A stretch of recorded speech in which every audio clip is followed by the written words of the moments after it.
Yo, what is going on, you guys? Cafe's Kid here. Growing up as a little boy, I loved my mom's homemade meals. It may be a combination of nostalgia, the comfort of home, and just the adoration of my dear mother, but I constantly long to re-experience those great childhood recipes. Now, would I enjoy heating up a plate of something that she made 15 years ago? I mean, probably not. It doesn't sound that great in execution.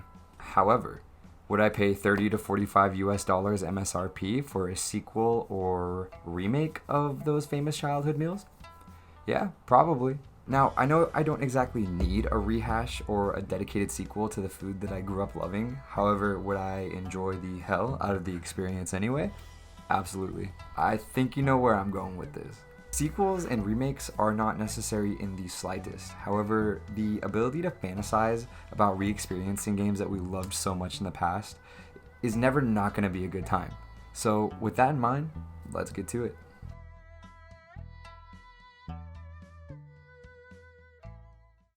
Now, this isn't exactly an original video concept, and I'm sure you've heard this all before, but let's get some of the obvious ground rules out of the way really quick. So, these are my opinions, and I understand that they may differ from yours, and I'd love to hear entries from anyone who is interested in sharing. Additionally, I'm throwing realism out the window with this video idea. So the first thought when hearing anything mentioned on this list will most likely be that's never gonna happen. And that's kind of the point. This is a fantasy list. It's really all in good fun. Now, I'm going to be breaking this list up into 3 categories, in sequels, remakes, and honorable mentions.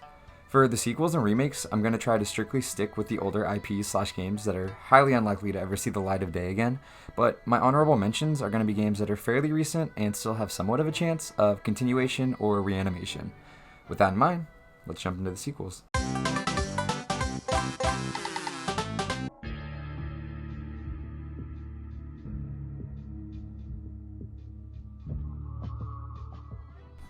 Okay, so let's start with the obvious. The Forbidden Trilogies of Valve's Holy Trinity. What's become a historic meme by this point is the fact that Valve hates the number 3. 3 of their most iconic game series have ended just before a 3rd installment. Portal 2, Left 4 Dead 2, and most infamously, Half-Life 2 Episode 2. So I would love to see a sequel to all 3 of these games for 3 different reasons. Portal was, and still is, a revolutionary 3D puzzle adventure in which the gimmick itself would be enough to keep anyone playing, however, the story is just as intriguing and entertaining to boot.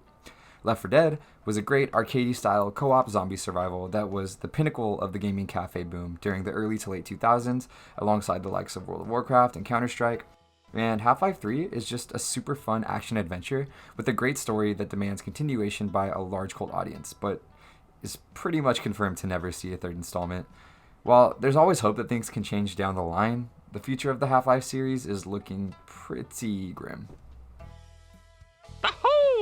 So Conker's Bad Fur Day went where a game had never really gone before, and where games rarely ever go today. Its atmosphere and plot were basically the antithesis of the typical 3D platformer at the time, during the age of the Nintendo 64. Conker the Squirrel was an alcoholic whose story consisted of guns, frying pans, talking piles of and was basically a living homage to a bunch of classic movies at the time. With games hardly ever being genre-defying or straight-up misdirects anymore, Conker's Bad Fur Day was a great breath of fresh air and an already wonderful time for 3D adventure platforming, and it's been long enough that a sequel would likely feel exactly the same. Not to mention that there's already 18 more years worth of movies for a continuation to poke fun at and reference. It's unfortunate that we never, ever saw a sequel to Banjo-Tooie. That could have been awesome. I mean, real unfortunate that another console game was never made in the Banjo universe. Truly heartbreaking. Jokes aside, I'm not knocking anyone who enjoys nuts and bolts, but a true sequel to Tooie would probably incite a nostalgia flame in a lot of 20-something gamers who lived off of the Banjo series as children. I mean, Yooka-Laylee was essentially a spiritual sequel to the original Banjos, and it wasn't terrible, but the bear and bird returning to classic form would be absolutely magical for someone whose favorite game was Kazooie for like the first 10 years of his life. And on the Yooka-Laylee note, we will get to that later. Pokemon Snap was one of those gems that no Pokemon fan really asked for, but I'd imagine almost every Pokemon fan enjoyed. It was a fun, new, and unique way to explore the Pokemon universe, and it made for a super worthy addition to the N64 library. While I think a sequel would have been more fitting for the Wii U gamepad, a Snap sequel for the Switch could be a whole lot of fun, and not to mention the fact that there's 7 more generations worth of areas in Pokemon to make a game around. And not that I'm the biggest advocate of crossing Pokemon Go over with the console games, but I mean, let's be honest, there is a lot of potential in a Pokemon Go / Pokemon Snap compatibility or crossover type feature, and it could be pretty cool. Alright, let's hope that the Lost Frontier stays lost.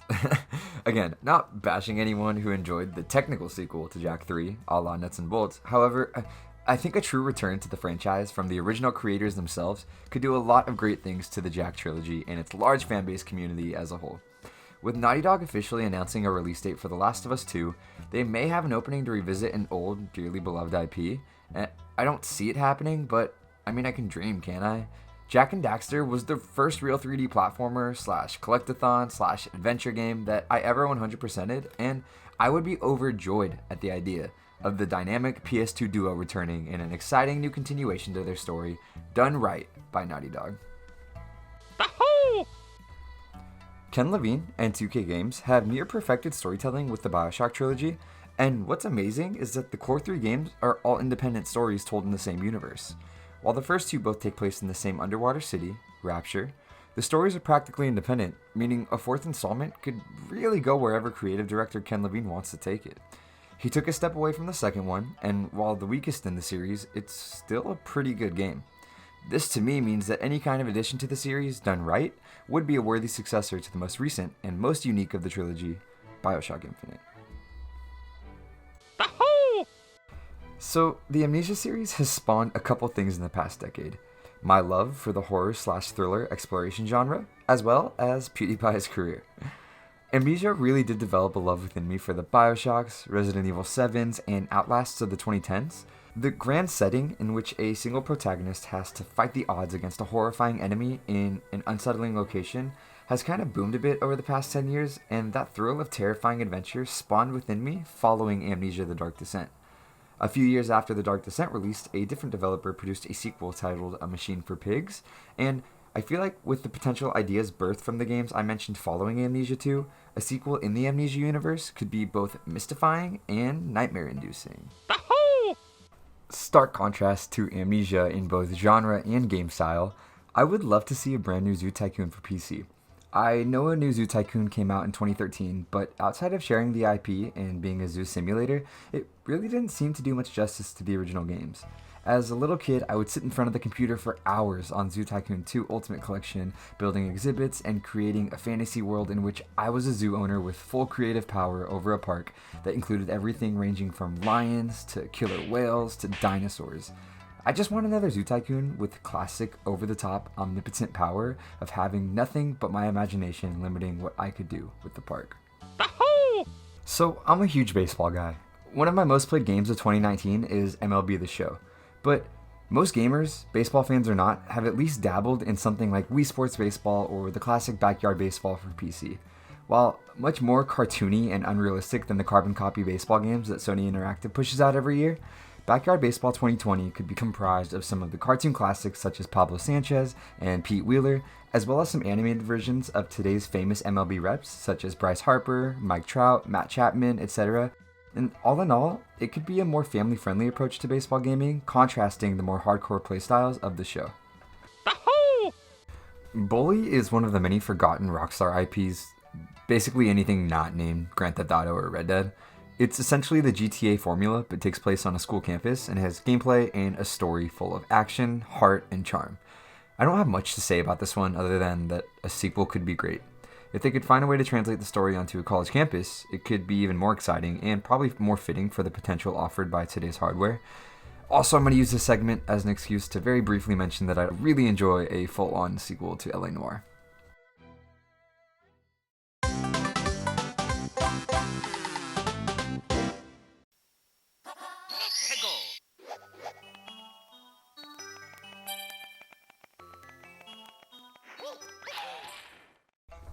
Alright, we're starting off with the obvious. I invite you with the challenge to find any handful of people that would be genuinely opposed to a Mario 64 remake.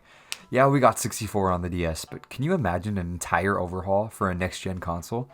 You either played and loved this game as a child, played and loved this game as an adult, or can at least appreciate what a classic it is in gaming history. If anyone could do a full-fledged rebuild of an old-school IP justice, it's Nintendo. And I really think a Mario 64 HD revival would just print money. Yeah, hot take, I know. Okay, yeah, time for me to rave over that whole Amnesia era again. When listing my favorite thriller/horror exploration games, I intentionally skipped over Penumbra because I knew it was coming up in the remakes column. Penumbra is another one of those survival horror games done in an episodic style, and if Amnesia was the father of that genre, Penumbra is the grandfather. Made by the same developers as Amnesia, it was a tech demo in which many of the ideas included ended up becoming major features in Amnesia: The Dark Descent.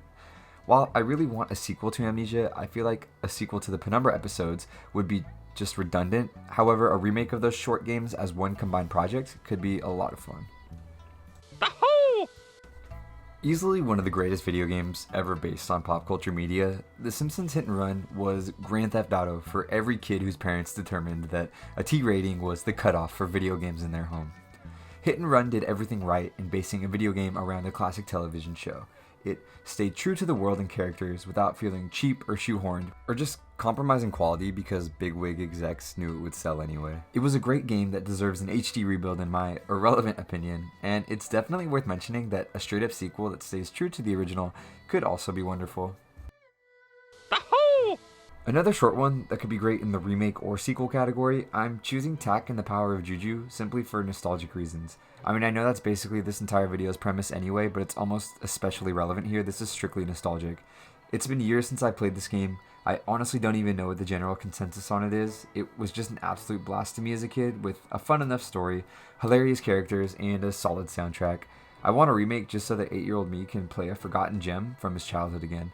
It did get a few sequels, but I'm strictly asking for a remake of the original here.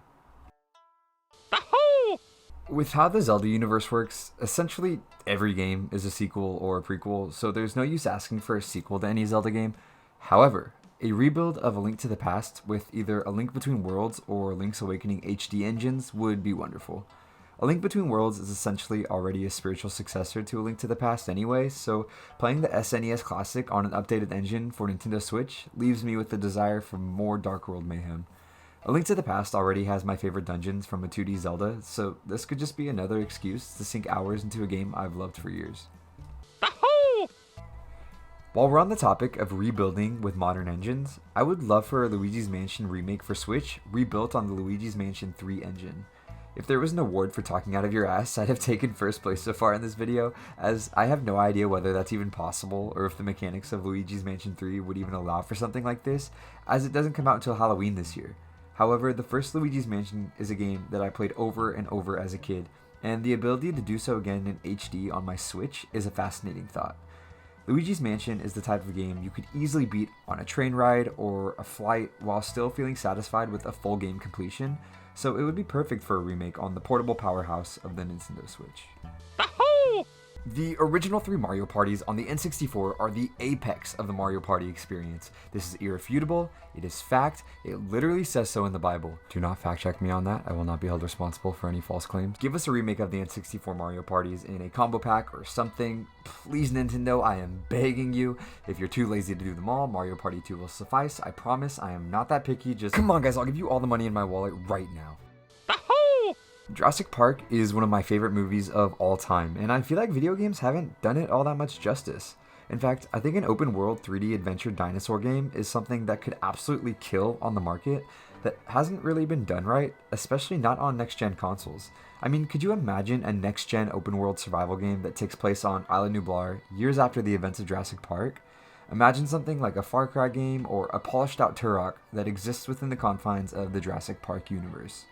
Also, for my own sanity, I'd prefer a game in which only the original Jurassic Park trilogy is canon.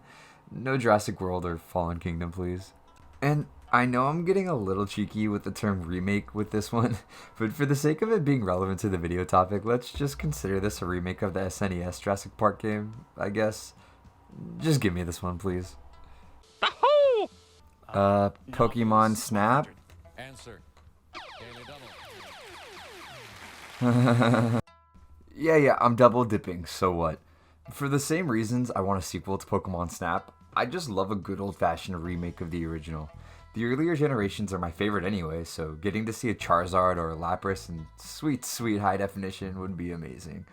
I'm not a little kid anymore. My standards are higher, and those N64 polygons don't look as great as they used to. Also, as an aside, if for some reason we ever got a Nintendo VR addition to the Switch or a future console, wouldn't Pokemon Snap be a perfect addition to a VR library? One more Zelda game to cap off the remakes, and honestly, technically a remaster would be the route for this one. The game is much too big and fairly recent for an entire rebuild. It only came out 2 consoles ago, and I may be in the minority on this, but Skyward Sword is easily a top 3 Zelda game for me. I thoroughly enjoyed the exploration of Skyloft and the vast ground below it, and while I know the linearity of the game was frowned upon by a handful of the cult 3D Zelda fans, I really didn't have a problem with it. It was a demand of the story in chasing Zelda through time and regions, the former of which were filled with some of my favorite dungeons in the series anyway. And on top of all of that, it has Groose. I mean, Groose is awesome. If we're looking towards a remaster that allows for the Switch Joy-Cons and HD Rumble to enhance the overall experience, I'd easily drop $60 for this game. It's technically the next in line to be remastered anyway, so unless the argument is that it's simply too soon, there's no reason not to expect a potential remaster on the Switch or the Switch's successor.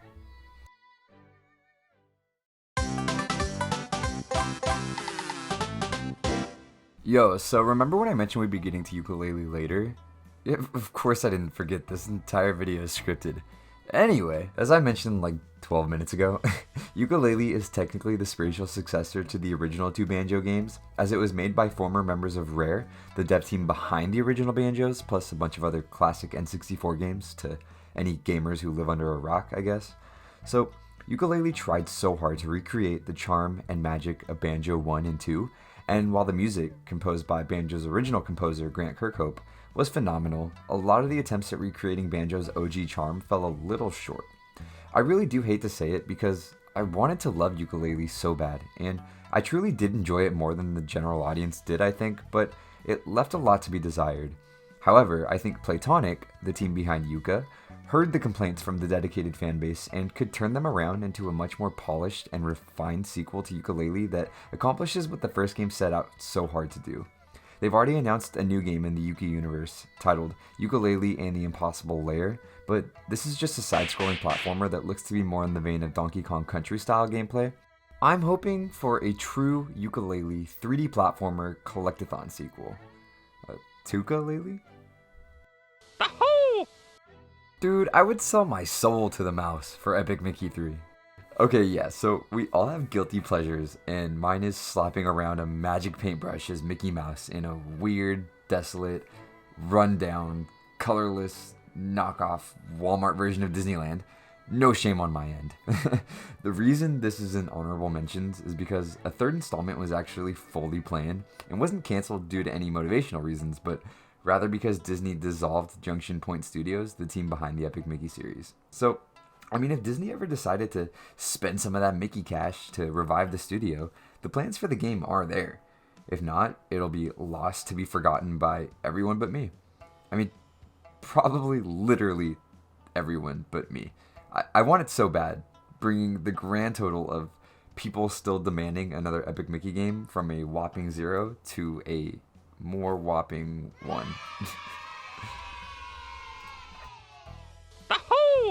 Alright, so Red Barrels, the team behind the Outlast games, has already said that they're not going to be making any DLC for Outlast 2.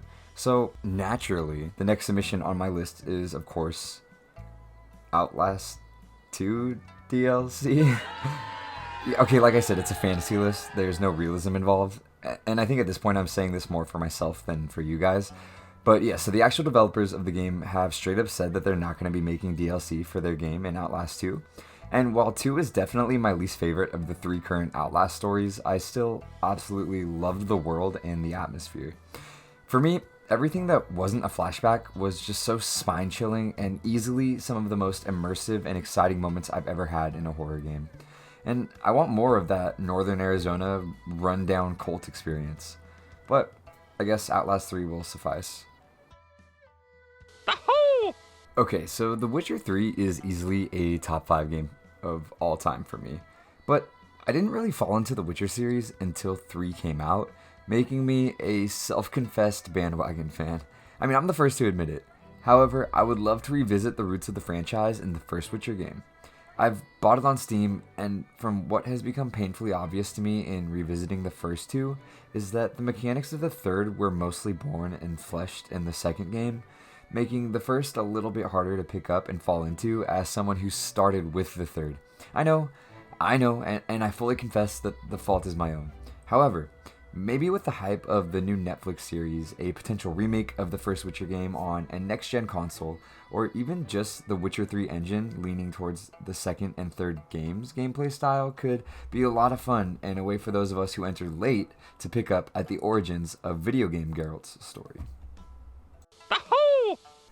Okay, so I'm going to be perfectly transparent with you guys. The last 20 minutes were a lie. I don't care about any of those games. I don't care about any of the sequels, any of the remakes that I pitched.